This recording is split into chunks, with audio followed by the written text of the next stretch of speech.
Hey everyone!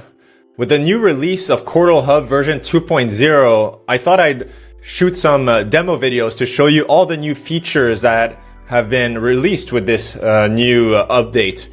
Starting with the Qortal Hub landing page, or as I like to call it, the command center. So as you can see here, this is the first thing new users will see when they come into Qortal Hub. So starting with the top of the screen, we still have our lovely avatar here, our name as well as our public address, which we could easily copy and show the QR for it if necessary.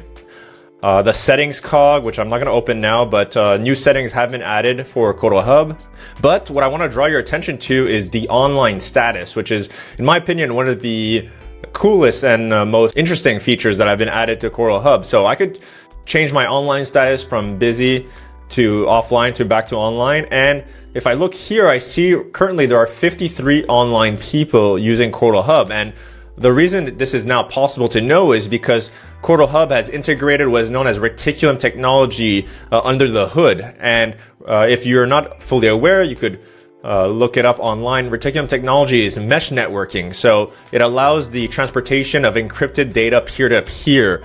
And now it's possible, as we see here, to see how many people at any given moment are currently online on Qortal Hub. Obviously, we also have some other features that are integrated with Reticulum, such as peer-to-peer calling, which I'm not going to go into in this video, although stay tuned for that. I'm going to make another demo video on peer-to-peer calling as well. But just know for now that it's now possible to communicate node to node using only Qortal Hub. This does not even require the Qortal core, which is absolutely revolutionary. And I think is one of the first of its kind in the Web3 space. So yes, definitely one of the bigger features available right now on Qortal Hub is the online status.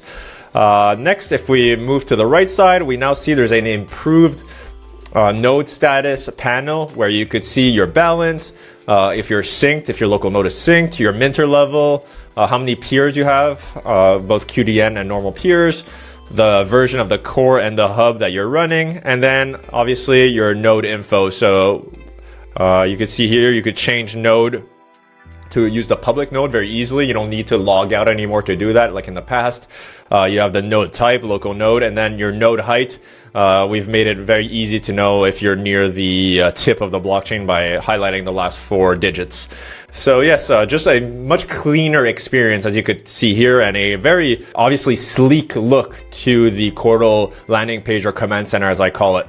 Next, we have the featured Q apps here in the center. So this is a way to quickly access a application from the landing page. So the featured Q apps are the Q apps that are most popular right now on Qortal. So we have QTube, Quitter, QMail, Subwire, QTrade, and QBlog.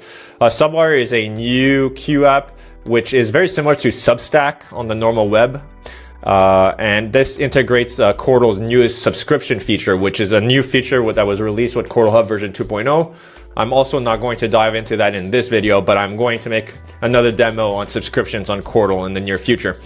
For now, just know that if you click on Twitter, boom, it opens up in a new tab, which is pretty much very similar to modern browsers, whereby you have tabs open, you can open a new tab and open a new Q app afterwards.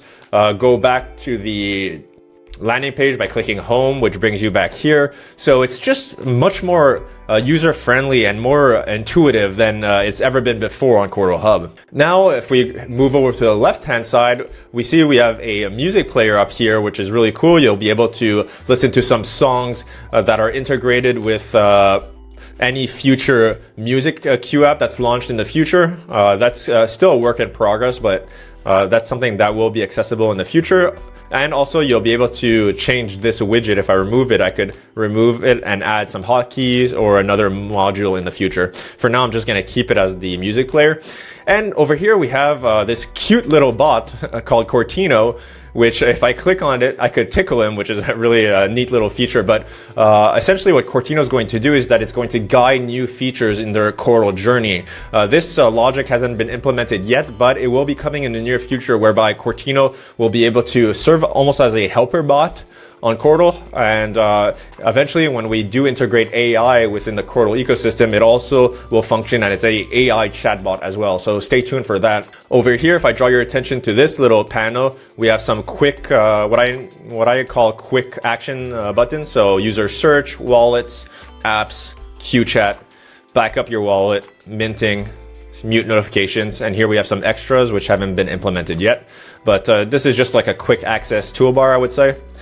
Then if we scroll down in the bottom half of the command center, we have the Quitter feed and group activity. So the Quitter feed, the reason it was implemented this way is because Quitter is the most popular Q app right now on Qortal. So you quickly have a overview of a snapshot or overview of what's happening on Quitter as soon as you log in, which in my opinion is really, really cool. You could catch up very quickly. And then on this side, we have group activity. So we see here all the groups I'm currently a part of, and I'm able to see which ones I have unread messages and which ones I need to get up to date with. I have some invites I could access, requests for users wanting to join groups I'm part of, and promoted groups if I'm looking to join any new groups on Qortal. So yes, this is the command center at a glance. The last thing I want to show you is over here, the side nav, which I open by dragging my mouse to the left hand side of the screen. I'm able to access different things such as Q apps, Q chat, dev mode, my node info, whereby I'm able to see different information, and I'll draw your attention to the peer-to-peer hub health.